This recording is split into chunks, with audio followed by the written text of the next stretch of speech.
nothing quite compares to the hard-ons that the Weather Channel newscasters get when there's a storm coming in. We have coastal flood warnings, so I'm going to prepare the house for some potential flood water flowing into our neighborhood yet again. So follow along, won't you?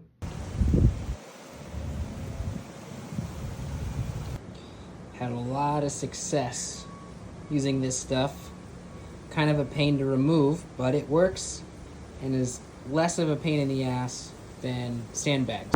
I think I give us another hour before the water is up above the seawall.